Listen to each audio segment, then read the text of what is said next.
yung mga kasalanan niya sa lahat ng biktima ng war on drugs niya. Ah, Talagang matagal na namin yung hinihintay.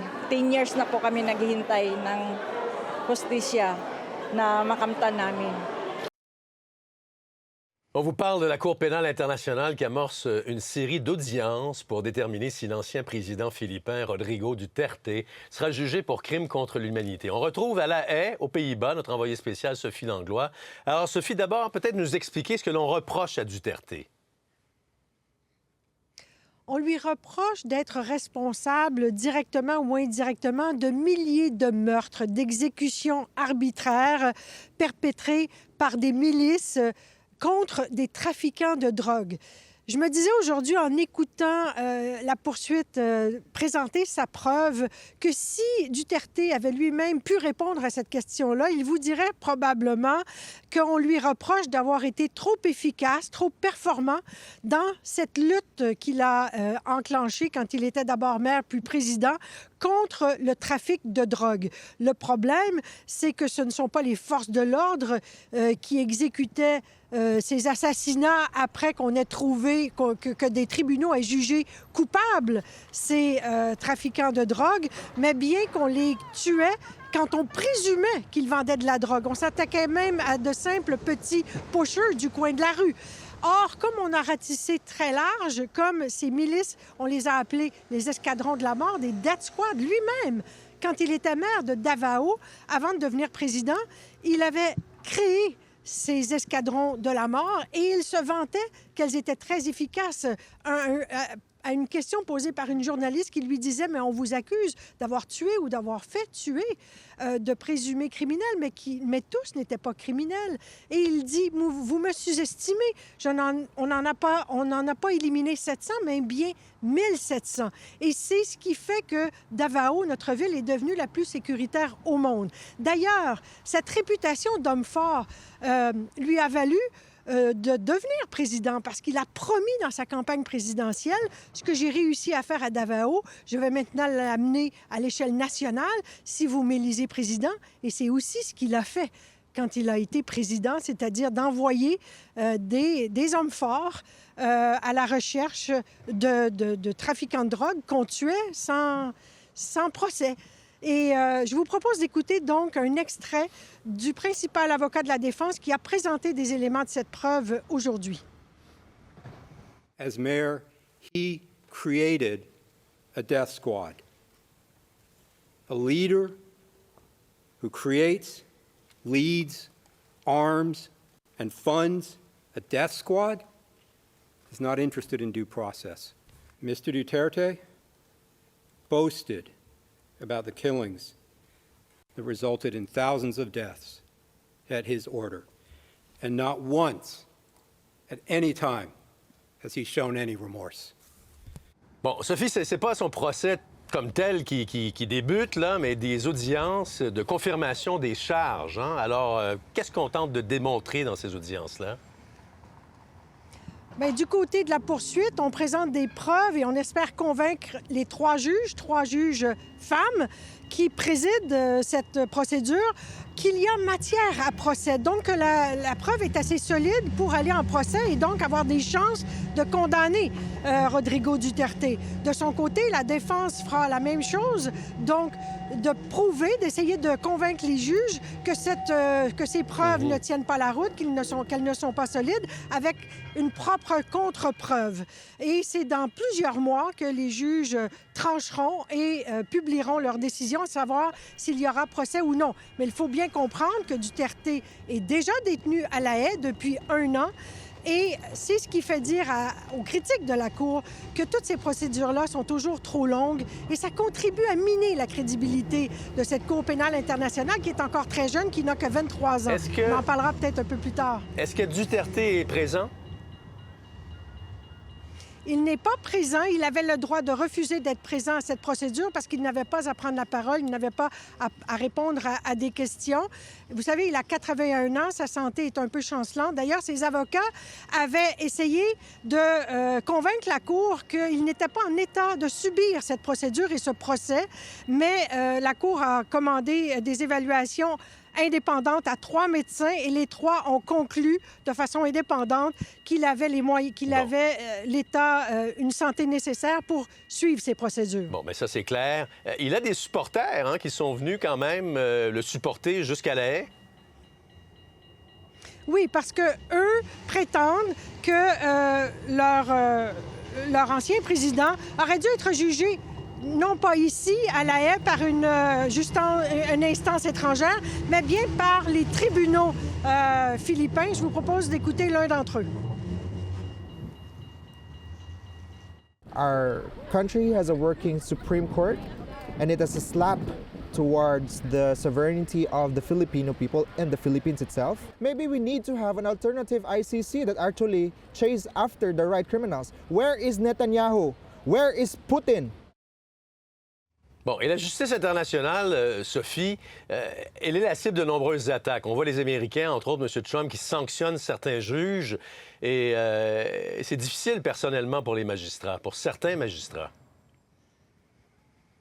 Bien, c'est très difficile personnellement pour les juges et les avocats qui sont la cible de ces sanctions. Leur finance personnelle est devenue très compliquée. Mais vous savez, Trump ne peut pas menacer de retirer le financement des États-Unis dans ce cas-ci, comme il le fait avec les agences de l'ONU, étant donné que les États-Unis ne sont pas signataires du traité fondateur de la CPI. Par contre, ce qui est reproché à la CPI, c'est, comme on l'entendait juste avant par l'intervenant philippin, c'est la lenteur des procédures et l'incapacité parfois, à cause de ses pouvoirs limités, de la Cour d'aller arrêter ceux qu'elle accuse, comme c'est le cas de Benjamin Netanyahou et de Vladimir Poutine, qui ont des accusations contre eux, mais cela ne les a pas empêchés de continuer de poursuivre leurs attaques et en Ukraine et à Gaza. Et il y a certains cas où ça a fonctionné. Milosevic, entre autres, dans l'ex-Yougoslavie, ça a été un succès. Il était condamné. Sophie, merci beaucoup. On va se reparler très certainement. On va regarder aussi vos reportages au Téléjournal. Merci. Merci. Je vous en prie. Bon, on va poursuivre la discussion avec une professeure de droit à l'Université du Québec en Outaouais, spécialiste du droit international, Camille Marquis-Bissonnette. Bonjour. Bonjour, M. Latreille. Bon, alors, avez-vous l'impression que Donald Trump, en sanctionnant certains juges, il y a même une juge canadienne qui a été sanctionnée, a trouvé une façon efficace de faire peur aux juges et de faire taire la justice internationale? C'est une bonne question. C'est pas banal là, de venir sanctionner des juges, quoiqu'on voit que c'est pas tout à fait étranger à ce que Trump fait dans son propre pays vis-à-vis de ses propres juges. Là. Donc, on voit une certaine continuité dans la pratique. Donc, ce qu'il faut comprendre, c'est que c'est pas la Cour pénale internationale pour l'instant elle-même qui est ciblée, mais bien, donc, on a 8 des 18 juges qui ont été l'objet de sanctions jusqu'à maintenant. Le procureur de la Cour pénale internationale, Karim Khan, et 2 procureurs adjoints. Ça a comme conséquence de effectivement menacer potentiellement l'indépendance de la justice. C'est probablement la plus grave conséquence parce que ces juges-là ont été spécifiquement visés pour leur implication dans le dossier de l'Afghanistan et d'Israël. Et donc, on peut craindre, en fait, qu'il y ait une certaine réserve désormais pour les juges de prendre position, notamment dans ces dossiers-là, qui sont particulièrement critiques pour les États-Unis. Mais les juges qui ont été ciblés ont affirmé pour l'instant qu'ils ne se laissaient pas intimider. La Cour pénale internationale a envoyé un message fort d'unité aussi. Oui, je vous écoute. Mais il y a quand même, non, c'est à moi de vous écouter, mais j'avais une question.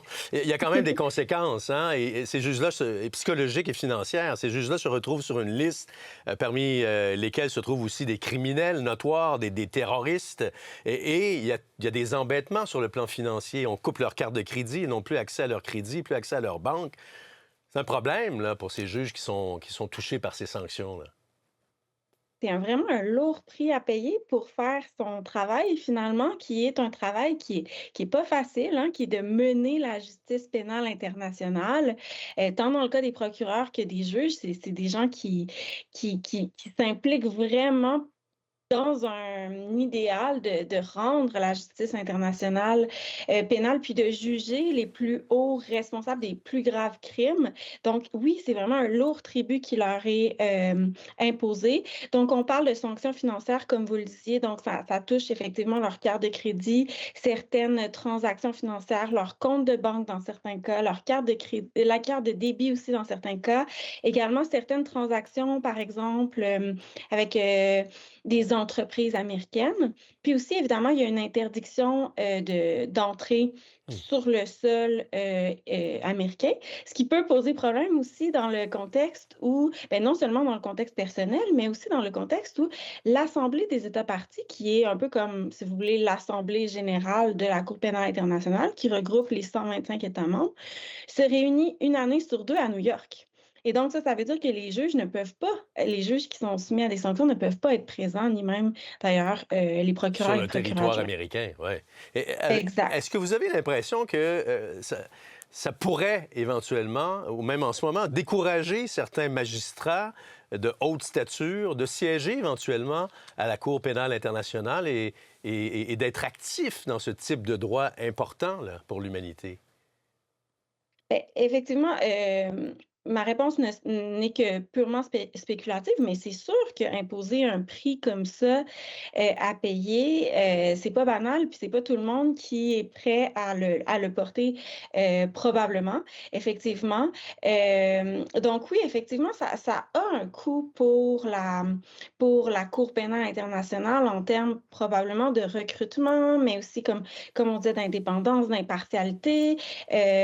Donc oui, c'est quand même, c'est pas banal là, de s'attaquer comme ça, non seulement à une institution internationale, mais en plus à une institution judiciaire internationale et à ces juges en particulier, là, qui sont un peu des figures intouchables, hein, Oui. généralement, les juges. Et c'est important de préciser, et on va se laisser là-dessus, que l'administration américaine attaque ses juges parce que, surtout parce qu'il se passe, en raison de ce qui se passe en Israël, M. Netanyahou fait l'objet d'un mandat d'arrêt et on considère que ça affecte la sécurité nationale des États-Unis. Alors, Camille Marquis-Bissonnette, professeure de droit à l'Université du Québec en Outaouais, vice-présidente de la Société québécoise de droit international. Bien, je vous remercie beaucoup. On comprend un peu mieux ce que vivent maintenant ces juges qui sont soumis à des sanctions. Merci. Merci à vous.